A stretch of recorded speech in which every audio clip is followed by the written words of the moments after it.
some of the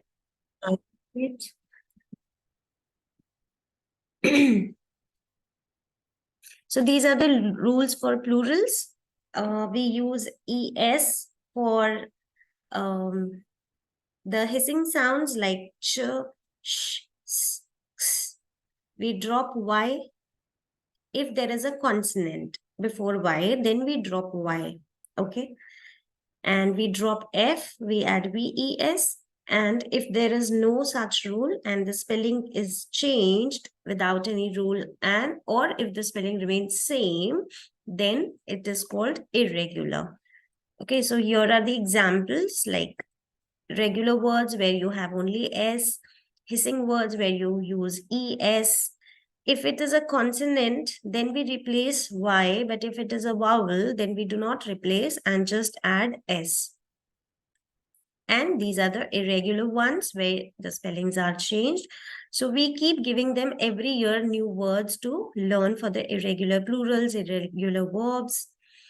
And then we have the schwa sound. So schwa is nothing but the unstressed lazy sound. So normally all the vowels have the short sound a, e, or they have the long sound a, e, I, o, u. But in many words, they make just a sound, whether it is A, E, I, O, U, any of the letter can go schwa, can go unaccented, can go lazy to give a lazy sound. Like here in the word, in the sentence, the panda ate his pretzel in the wagon. So the E is giving a sound. It's not making short sound. It's not making long E sound, but it's a schwa. That is why we keep it as a tricky. We keep it in the tricky word. Then we have the word panda. Again, the last A doesn't go short or long, but it is unaccented, where you hardly hear just a panda, sorry. Pretzel and not pretzel. Wagon and not wagon. Okay. Ma'am, I have a doubt over here. Yes. When we are teaching small kids, that means the grade 4 kids, so we have told them that beta, this is a lazy sound, and so how to make them tell that how to recognize those sounds, and how you will when you are when you are going to come across all these spellings which have this square sound. So how they will come to know that they have to put over here E, they have to put over here A. Yes. So by this time, like when they are in grade 4, they've already used dictionary since a long time. 3 years they were using dictionary. So while using dictionary, they would have seen that inverted E, which is the symbol of schwa, many a times. So we need to tell them that this is when any vowel goes unstressed. So when they are using dictionary, they already know that there are so many words where you will find this, because they don't even say the short sound, they don't even give the long sound, but they give a different unstressed lazy sound. Here we are making them practice more, focus more on these words from grade 4. But because our children are already using dictionary, they have an idea in their mind that in dictionary we sometimes find this inverted E, which means schwa. Okay. Inverted E. Yes, that is the symbol of schwa. So where it is made on this slide? If you open any dictionary and you find any word, you will have that phonetic symbols. When you have the phonetic symbols given in the dictionary, for schwa sound, it is inverted E. Acha, inverted. Okay. Ma'am, how to teach lower, like UKG kids, this schwas? No, we don't teach them. We don't need. Yes, Okay. we only But like to sounds, and if there is a word which does not sound phonetically correct, then we call those words tricky, mischievous words. They trick you. So let us keep them in prison. So you make a prison or a cabin where you put those tricky words, telling the children, look, they do not follow the rule. Let us put them into jail. They break the rules. They are rule breakers. So those words are rule breakers for small kids. That's how we Teach them. So, like we have told them, beta, these are tricky words. We will not, they are not following the sounds. So, when they are like, I have a first grade kid coming to my place, and when she's reading, okay, and she always asks me, ma'am, the sound of A is A, and but here it is not, you are not pronouncing is away. Why are you pronouncing it away? So when she is reading, like I have told Now, it her for one in word, which grade she is? first grade. Now, if she's in grade 1, then you can ask her to open the dictionary and you can show the phonetic symbol there, and then you can tell her that when you get tired, you get lazy. So sometimes these vowels also get lazy. They're so tired and they don't want to give the sound and they just say, oh, okay. Acha, okay. Get Acha, a okay. story. Okay. So when vowels get tired, they also get lazy and they don't want to sound eh, and they just say because they are so stressed. They are so tired. Okay. And when they come across, like I have told her for one or two words when she is in front of me, when she is reading at home, and if she come across like she doesn't know the sound of that spelling, so how will she read? How should I guide them her that when you are reading independently, so how should you read that? That's the need of decodable readers. That's why we want our children to read through decodable readers where they don't find such words. They Oh, only introduce, like we have Fitzroy readers where um, you get new words, and when the new words are taught, then only you get those words in your stories. That should acha. be actual way of teaching, but unfortunately in India we do not focus, we do not force, and schools don't focus on decodable readers. We have books with random words हाँ, coming कोई out of problem हाँ. nowhere. That's the whole education system which is like this only in India, and that's why our children do suffer a lot. So, what is the means middle way out to tell a child that he or she doesn't get afraid of these things? So you read it aloud in the class and then only give it for reading. अच्छा, okay, ठीक. Okay. हाँ, मतलब we need to make them understand the this is a tricky word and the sound of this word is this. So, and always be positive, think positive, and let the child also get encouraged. It's okay if the child has read away, and then you can tell them away or away. What do I say? You go away, or what have you heard? Go away or go away? Which is correct? You tell me.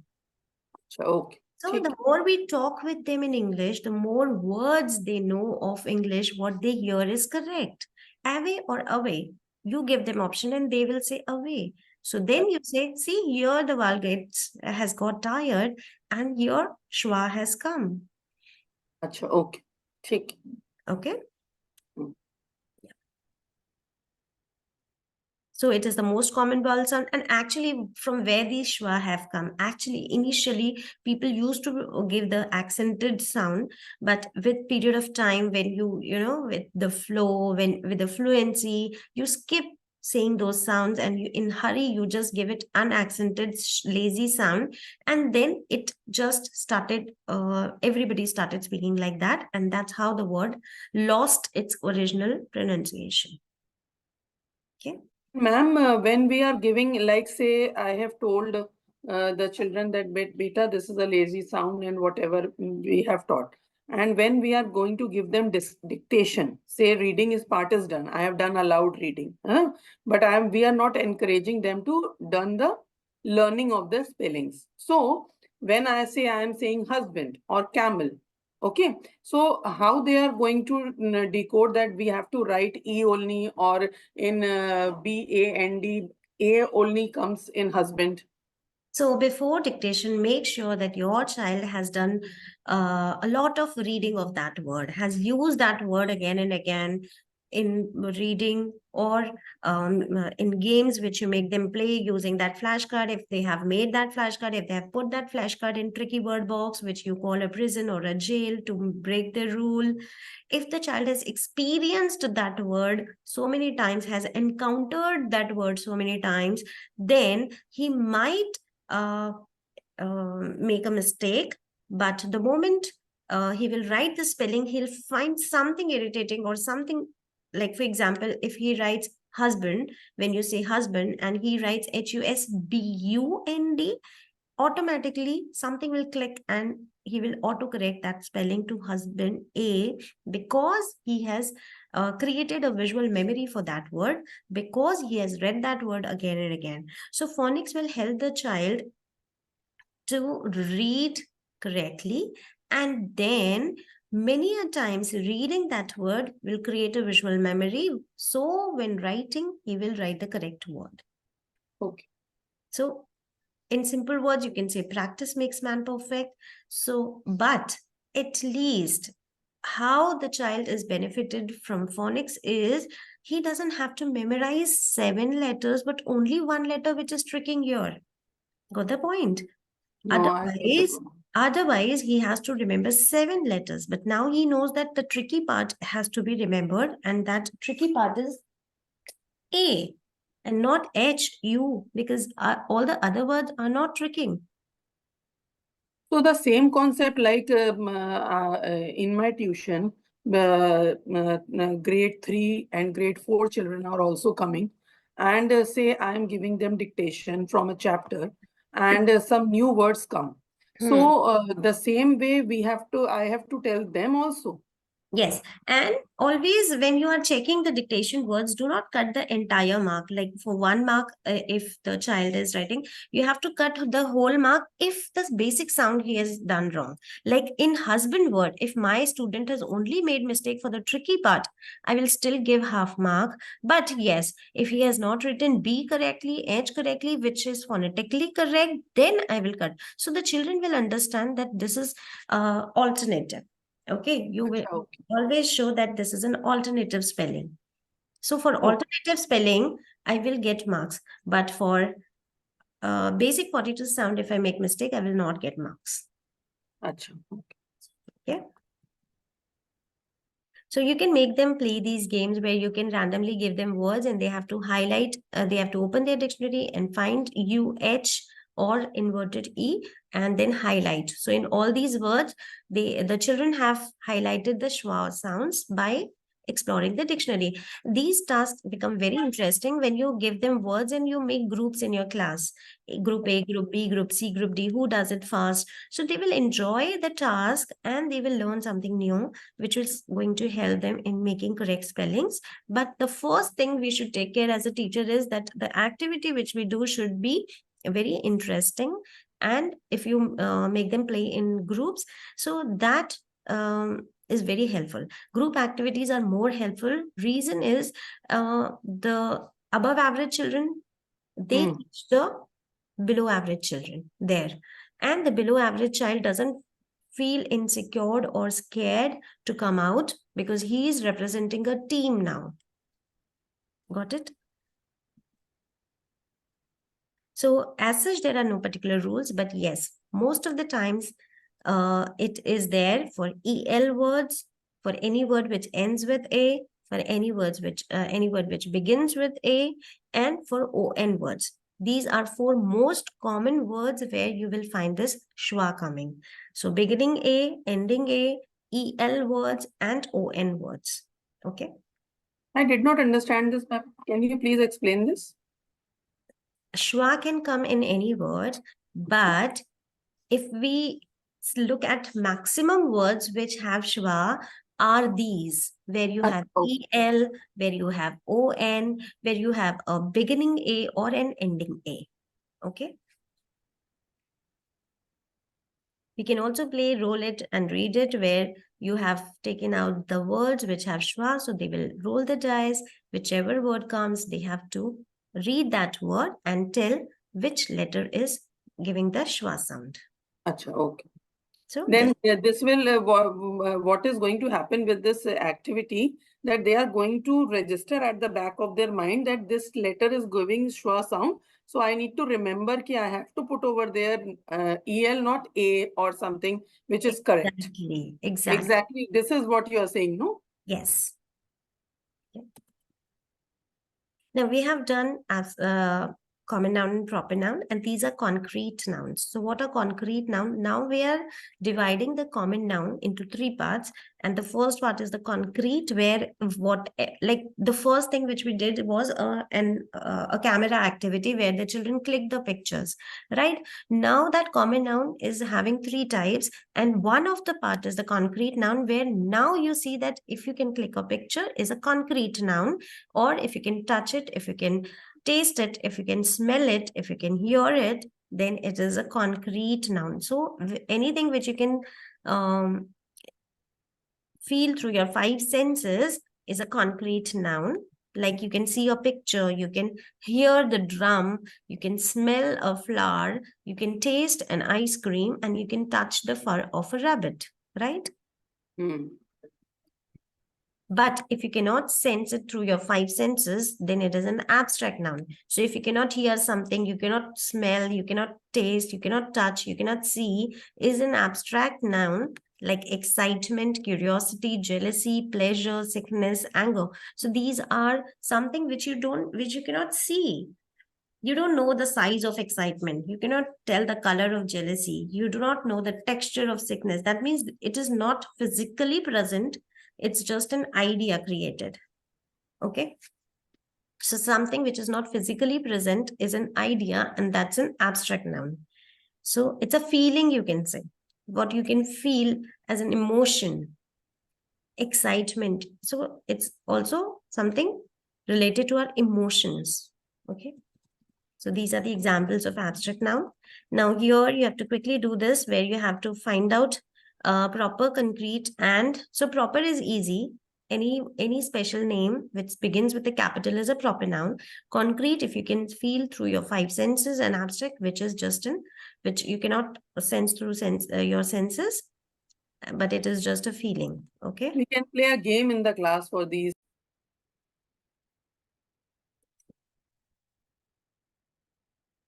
So concrete and abstract. Concrete and abstract. Now we have done possessive pronouns, we have done possessive adjectives, and now possessive nouns. So possessive nouns are also adjective, but the only difference is that they will have naming word, not his, her. Possessive adjectives we have done his book, her book, my book. Instead of that his, if you write the name of the person, then it becomes possessive noun. If you instead of her, if I write Shweta, then it becomes possessive noun. Instead of your, I write Ruchi, then it becomes possessive noun. Okay. Shweta's book, Ruchi's car. Exactly. Like this. Yes. Ron's car. So if you write the name of the person, then it is possessive noun, which shows the ownership. Okay. Car's tire. Okay. So possessive noun, like here, this is the worksheet they have to do. Tail of peacock will become peacock's tail. Outfit of the model, model's outfit. Idea of a genius, genius idea. Cheers of the crowd, crowd's cheer. Okay. Snowman's prickle. Okay. Pirate's ship. Crocodile's teeth. We have to use the noun before the means proper noun before the common noun. Yes. Sorry. Cactus, prickles. Okay. When you have to do this matching. So it will be cactus, prickles, right? Snowman's footprints, pirate's ship, and crocodile's teeth. And then they have Possessive noun is adjective. possessive noun, but why we are not calling it now adjective? Because there's a name there. And okay, like Shweta's class. Okay, her class, then it is adjective, and Shweta's class, then it's possessive noun, behaving as an adjective. Okay. So dad's car, king's army, Meg's house. So if I have to convert it into adjective, it will be his car. Okay, his army, his house. Okay. Possessive adjective if we want to convert it into. Yes. Okay.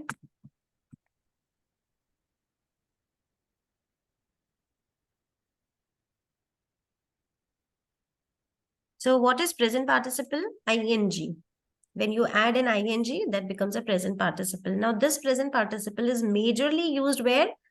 When we did the continuous tenses, right? Past, present, past continuous, present continuous, and future continuous. He will be dancing. I am dancing. She was dancing. Okay. But sometimes, if it is not the action which is happening, but it is talking about any naming word, then it behaves as an adjective. Like here, the fleeing criminal.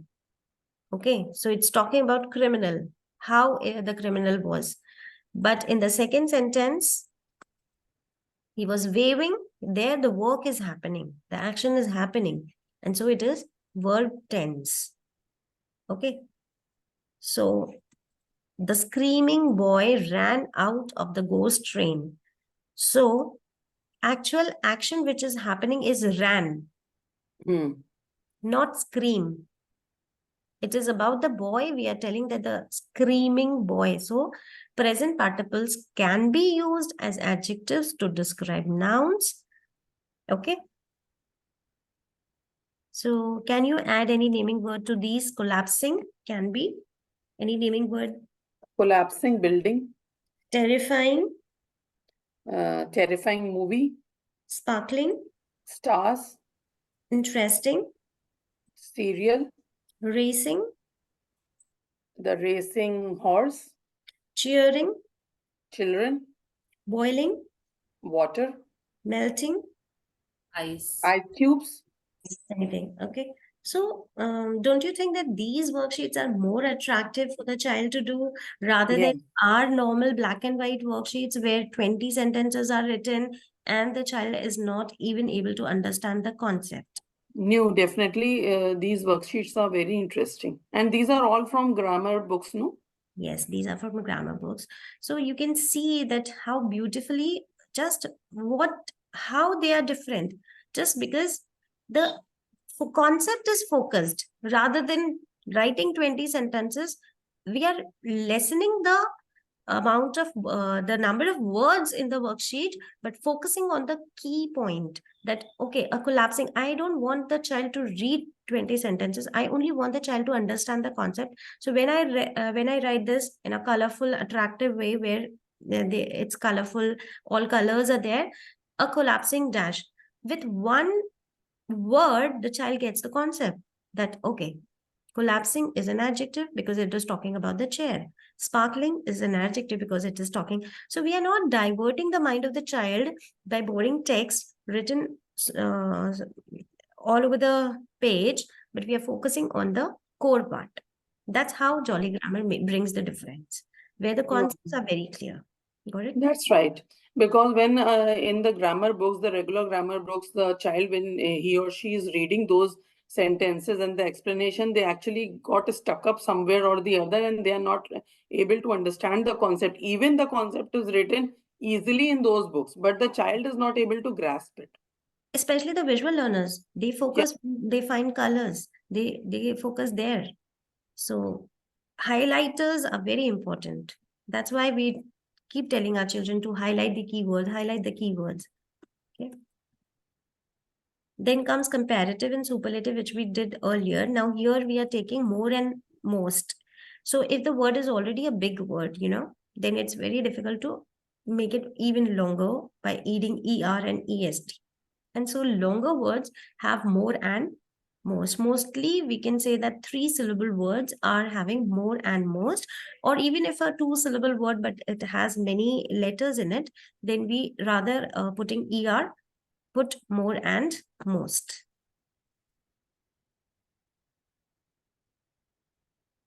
Now comes fanboys. Again, a very interesting way to introduce coordinating conjunctions where it is an acronym. You can see FANBOYS for, and, nor, but, or, yet, so. So it's a beautiful acronym and the child can easily remember all the coordinating conjunctions by just one word, which is fanboys. Okay. So these are the examples. Can Ruchi, you please read all the words, all the sentences? For we listened eagerly for he brought news of our families. She didn't speak to anyone and nobody spoke to her. I didn't expect children to be rude, nor do I expect to be disobeyed. They rushed to the hospital, but they were too late. I will go shopping or I will go camping. Kelly was convicted criminal, yet many people admired him. I was feeling hungry, so I made myself a sandwich. So here you can see the use of for, and, nor, but, or, yet. So definitely you need to explain the meanings of coordinating conjunctions first to the child so that he can fairly choose the right word which should come for the given clauses, two clauses. Okay. Now, why we call them coordinating conjunctions? Because in all of these sentences, you will see that both the clauses are equally important. We listened eagerly is not dependent on the second clause. The second clause is not dependent on the first clause. Both the clauses are independent of each other. Okay. We listened eagerly also makes sense with no need of any other clause to be added. He brought news of our families is also a complete sentence where you don't need to put anything else, but we are connecting these two independent clause to make a meaningful complex compound sentence. Okay, so sentence is compound sentence, and a conjunction we use, we call it coordinating conjunctions. Okay. So again, here you find an attractive, colorful worksheet here where you have and or, so the children have to connect the two clauses. So what we have learned is that from words, phrase, we make phrases. So group of words make phrase, a group of phrase make clause, and a group of clause make sentence. Okay. So clause is a part of longer sentence which has a subject and a predicate. So to easily identify whether it is a clause or whether it is a phrase, the simple thing to remember is clause will have a subject and predicate both. Okay, but phrase will either have subject or predicate. Or to make it even more simple, clause will have subject and verb, but phrase will either have subject or verb, or maybe none of them. Okay. Please, can you repeat this? It will simply be a group of words. To have a clear idea, you have to do this. Do we have this PPT, ma'am? You have shared, Yes, no? I have already shared in the group. Yeah, she has shown. Go through it once again. Yes. So I want you to, I'm giving you 1 minute to solve this on based on your own knowledge. So if you think that subject and verb both are there, then it will be clause. And if you think that only subject is there or only verb is there, then it is a phrase. Okay. So first you do it. I'm giving you 5 minutes and then we will discuss. Okay. We are going to restaurant. This is a phrase. No, this is a clause. Clause. Yes. The old gnarled oak tree. Phrase. Phrase. When she was young. Phrase. Phrase. A large box of chocolates. Phrase.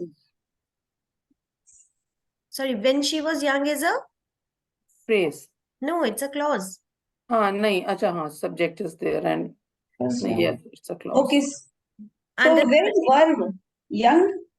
Was helping verb. Okay, okay. Was is a helping verb. A large box of chocolate. Box of chocolate, clause. No, there's no It's a phrase. There's no verb.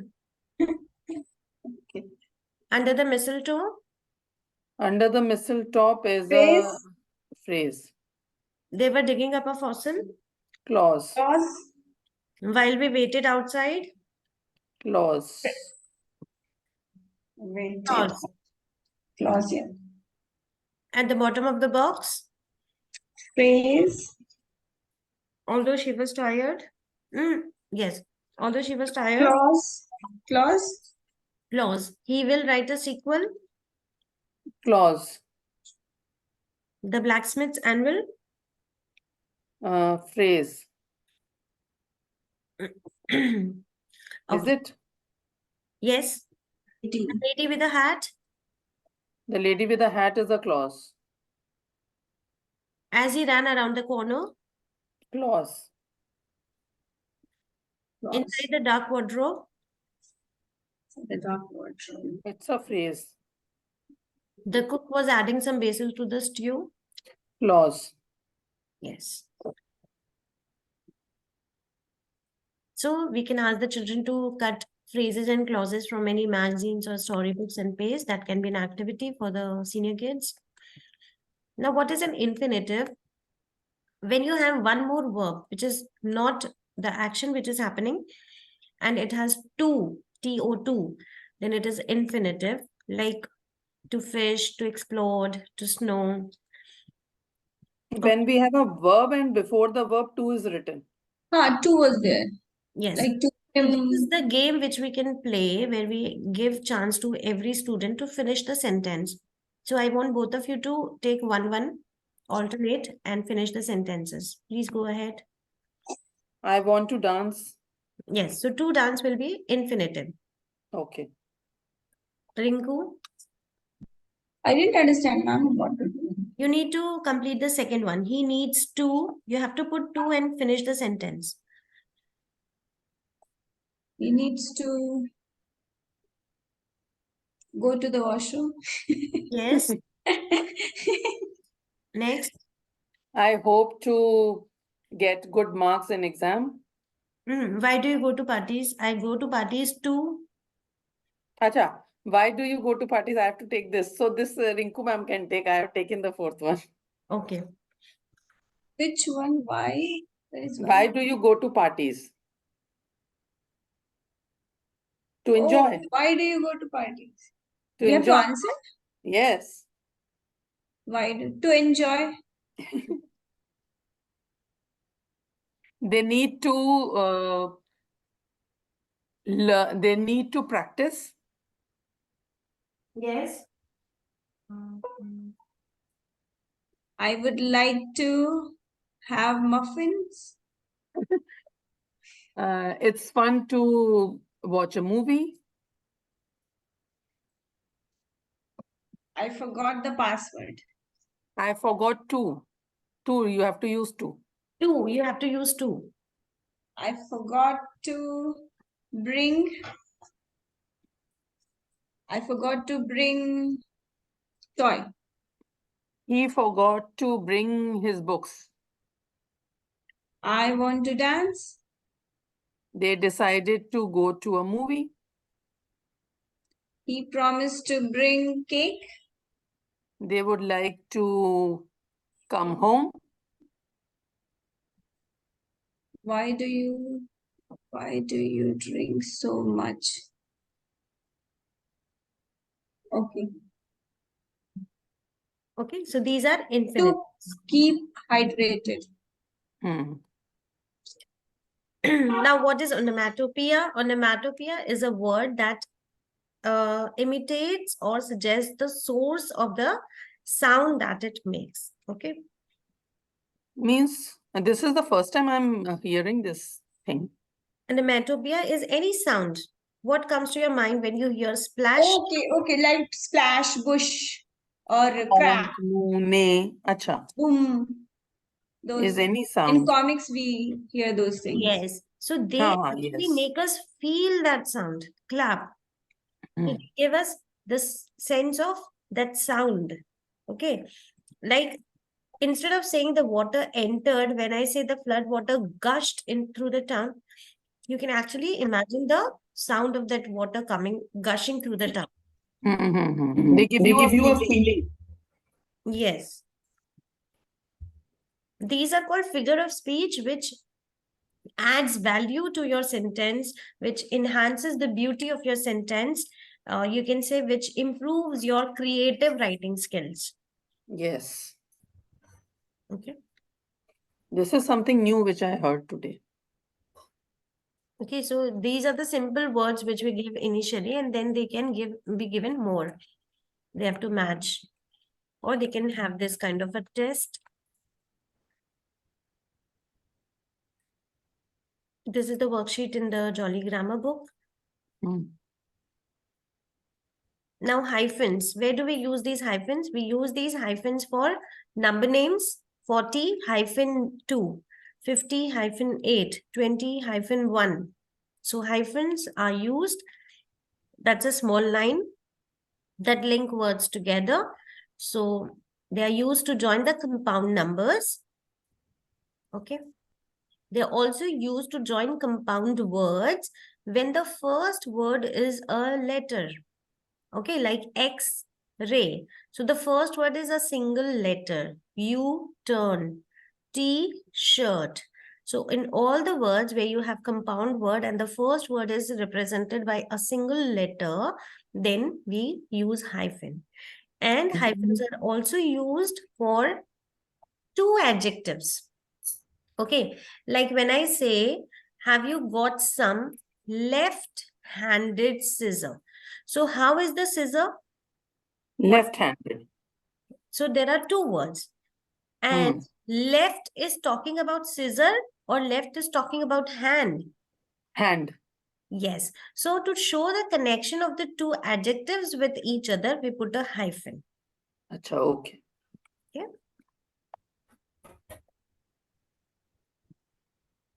And the last part is synonyms and antonyms. So there are lots of worksheets in Jolly Grammar book where you will find these. So synonyms and antonyms, so they need to learn, no? Yes, they have to. But then you are helping them by giving More and more words to options. increase it. So smooth is, they have to select the two synonyms and cut out the wrong word. So smooth is even, feathery, or level. So two correct answers are even or level, and feathery is the wrong one. Okay. So false, untrue, wrong, dense is the wrong word. Average is medium or ordinary. Maximum is the wrong word. Okay. Different is difficult or unlike or changed, but not difficult. This comes in higher grade also, these exercises, and the children get confused. Yes, so in Jolly Grammar books, there are lots and lots of pages with synonyms and antonyms because, as I told you, synonyms and antonyms and adjectives. Antonyms are mostly adjectives. Okay. They are the pillars of your command on the language because the more adjectives you know, the more synonyms you know, you have a good vocabulary and that gives you confidence to speak good English. Antonyms are mostly adjectives and synonyms? Synonyms are also adjectives, but not mostly. Like here you can see, okay, mostly they are adjectives, but not all. Synonym means meaning of a word. So mostly Meaning of a word. The yes. same meaning. Yes, so mostly meanings are from adjectives. Okay. Like chair will not have a meaning as such. It's a name of an object. But when I say soft or smooth, then it has a meaning. Okay.